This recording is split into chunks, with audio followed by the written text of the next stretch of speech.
তাদেরকে ইতিপূর্বে একটা লিগ্যাল নোটিশ দিয়েছিলাম, যারা ডক্টর ইউনূস সহ যারা উপদেষ্টা ছিলেন তারা যেন দেশ ত্যাগ করতে না পারেন। ইতিমধ্যে দেশবাসী সহ আপনারা সবাই সাক্ষী হয়েছেন, ওনারা কিন্তু এসেছিলেন কুঠা না মেধা এই একটা কারণে, যেখানে আমাদের গণতান্ত্রিক পরিবেশ সৃষ্টি করার জন্য, যেটা আপনারা দেখেছেন নেপালে। কিন্তু ওনারা এসে আমাদের প্রতিষ্ঠিত 1979 থেকে যে টিকা দেওয়া হতো হাম বাম যেটা বলা হয়, যারা জাদুঘরে চলে গিয়েছিল, সেইটাকে ওপেন টেন্ডার ব্যবস্থা করেছিল। যে কারণে ইউনিসেফের আমাদের কান্ট্রি ডিরেক্টর উনি বলেছে Rana forward God sake please don't do. তারপরেও তারা এটা করেছে, যে কারণে আজকে আমাদের শত শত শিশু মারা যাচ্ছে এবং আপনাদের রিপোর্টের মাধ্যমে মানুষ দেখছে।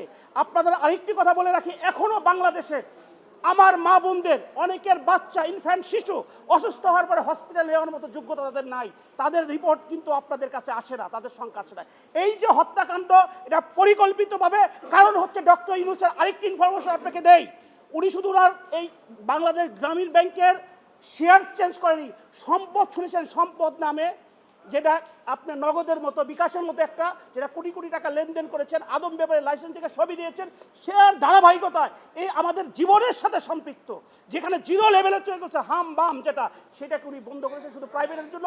আমি আমার রিট পিটিশন আজকে দায়ের করেছি 6548/2026। আমি পিটিশনার, কারণ হচ্ছে এটাকে একটা থ্রোলি ইনভেস্টিগেশন করতে হবে, যেটা আইনের 3 দ্বারা ইনকোয়ারি কমিশন অ্যাক্ট, এবং ইনকোয়ারি না হওয়া পর্যন্ত এই প্রত্যেকটা লোক ডক্টর ইউনূস থেকে আরম্ভ করে অ্যাডভাইজাররা যেন দেশ ত্যাগ করতে না পারে, এইটার জন্য আমি করেছি। আগামীকালকে 2টার সময় মহামান্য আদালত কোর্ট নাম্বার 20 মেইনে এটা হিয়ারিং হবে। ধন্যবাদ।